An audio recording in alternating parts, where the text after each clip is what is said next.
اللهم لبيك لا شريك لك لبيك. کا امام حسین سے سچی انسیت رکھو. آپ یہ چاہتے ہیں کہ امام حسین میرے ہر عمل کو اپنی بارگاہ میں قبول فرما لے تو آپ نمازوں کے پابند بنے. سب سے پہلا عمل یہ ہے آپ نماز نہیں پڑھتے. کتنا بڑا گناہ معلوم ہے. حضور غوث اعظم فرماتے ہیں کہ اگر بے نمازی مر جائے تو اس کو مسلمانوں کی قبرستان میں دفن کرنے کا حکم نہیں ہے. آپ سوچئے شیخ سعدی رحمت اللہ علیہ فرماتے ہیں بے نمازی کو کبھی ادھار مت دینا. ہمیں جو اپنے رب کا قرض دار ہوگا وہ تمہارا قرضہ کیسا ادا کرے گا. آپ سوچئے بے نمازیوں کے لیے کتنی بڑی وعیدیں آئی ہے. اور آپ دعویٰ کرتے ہیں کہ ہمیں نبی سے محبت ہے. آپ دعویٰ کرتے ہیں ہمیں حسنین کریمین سے محبت ہے. آپ دعویٰ کرتے ہیں ہمیں اولیاء اللہ سے محبت ہے. آپ دعویٰ کرتے ہیں کہ ہمیں اس روئے زمین پر نبی کے نوازوں سے محبت ہے. تو نبی کے نوازوں سے محبت کرنے والا, حسنین کریمین سے محبت کرنے والا حقیقت میں وہ نوازوں کا پابند ہوتا ہے. حقیقت میں وہ رسول دو عالم کی بارگاہ میں درود و سلام کا ہدیہ نشاور کرتا ہے. حضرات محترم, اس لیے آپ نے جو یہ محفل آقا امام حسین کی یہ جو محفل آپ نے شان و شوکت کے ساتھ بنائی ہے, یہ جس محفل میں آپ تشریف فرما ہے یہ عظمت والی محفل ہے. بزرگان دین فرماتے ہیں کہ اگر زندگی میں ایک دن بھی اگر تمہیں ایک لمحہ بھی اگر محفل حسین میں بیٹھنے کا موقع مل جائے نا تو پوری زندگی اپنے رب کا شکریہ ادا کرتے رہے گا. یہ وہ محفل ہے, یہ شان اور شوکت والی محفل ہے, عظمت والی محفل ہے. آج محرم الحرام کا مہینہ آتا ہے تو کئی جگہوں پر لوگ جو ہے ڈھول بجایا کرتے ہیں. اب اگر ان سے آپ سوال کر لیں حضرت آپ یہ جو ڈھول بجا رہے ہیں یہ کہاں سے ثابت ہے, کون سا عمل ہے یہ آپ جو کر رہے ہیں. میں آپ کو بتاؤں امام حسین کا سارا گھر راہ خدا میں قربان ہو گیا ہے. آپ تاریخوں کا مطالعہ کریں, آپ اندھیرے سے نکل کر اجالے میں آنے کی کوشش کریں. آپ یہ مت سوچیں یار پہلے کے لوگوں نے بچایا ہے, ان لوگوں نے یہ کرنے کا حکم دیا ہے. نہیں, بلکہ ایسا نہیں ہے. آپ شریعت میں جس کام کرنے کا حکم ہے آپ اس کام پر جب عمل کریں گے تب آپ سچے حسینی کہلائیں گے, تب آپ شہیدان کربلا سے محبت کرنے والا کہلائیں گے. ورنہ امام حسین راہ خدا میں تو شہید کر دیے گئے ہیں. ڈھول بجایا کس نے میدان کربلا میں؟ آپ بتائیے. سارا کنبہ تو شہید ہو چکا ہے, 13 لوگ بچے تھے میدان کربلا میں, اور ان 13 لوگوں میں سے ان میں بچے بھی ہیں, ان میں عورتیں بھی ہیں, ان میں امام زین العابدین حالت بیماری میں ہے. حضرات محترم ابھی آنے والے واقعات میں وہ ان ساری چیزوں کا ذکر انشاءاللہ تبارک و تعالی میں اپنی گفتگو میں کروں گا. لیکن یہ عظمت والی محفل ہے, شان اور شوکت والی محفل ہے. تو اگر آپ اس محفل میں حاضر ہوئے ہیں تو آپ کوشش یہ کریں کہ اس محفل سے ہمیں جو کچھ ملے اس پر عمل کرنے کی کوشش کریں. اگر میں یہ بتا رہا ہوں نماز پڑھنا فرض ہے, نماز کا چھوڑنے والا بہت بڑا گنہگار ہے, تو آپ کوشش کریں کہ اب ہم نماز کو ادا کریں گے اور صحیح وقت پہ ادا کریں گے. اب نماز ہم سے قضا نہیں ہوگی, کیونکہ سچا حسینی صحیح معنوں میں حسینی وہی حسینی ہوتا ہے جو رب کائنات کی بارگاہ میں اپنے سر کو سجدے میں جھکاتا ہے, جو رب کائنات کی بارگاہ میں 5 وقت حاضری دیا کرتا ہے, وہی حسینی ہوتا ہے. اس لیے کسی لکھنے والے نے لکھا ہے کہ اس راز سے واقف ہے زمانے والے, زندہ ہیں محمد کے گھرانے والے, اور مٹ گئے مٹتے ہیں مٹ جائیں گے آخر. جب دیر تیرا نام مٹانے والے اور بھوکا رہتے تھے خود اوروں کو کھلا دیتے تھے, ایسے ظاہر تھے محمد کے گھرانے والے. یا رسول اللہ زندہ آباد, زندہ آباد, زندہ آباد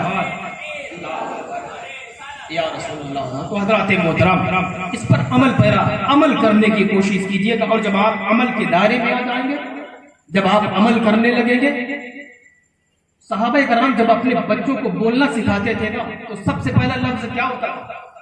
آج بچے بولتے بھی ہیں, جس کے علم میں جو کچھ ہوتا ہے وہ باپ ہے, بھائی ہے, چچا ہے, تو اس طریقے سے بچوں کو سکھا دیتا ہے. لیکن صحابہ کرام کی ہسٹری آپ پڑھو, ان کی تاریخ پڑھو, جب وہ اپنے بیٹوں کو بولنا سکھایا کرتے تھے سب سے پہلا لفظ اللہ بولنا سکھایا کرتے تھے, لفظ اللہ سکھایا کرتے تھے. اس لیے کہ جب یہ بچہ لفظ اللہ بولے گا تو اس کی تاثیر سے وہ متاثر ہو جائے گا, اس میں وہ ساری صفت پیدا ہو جائے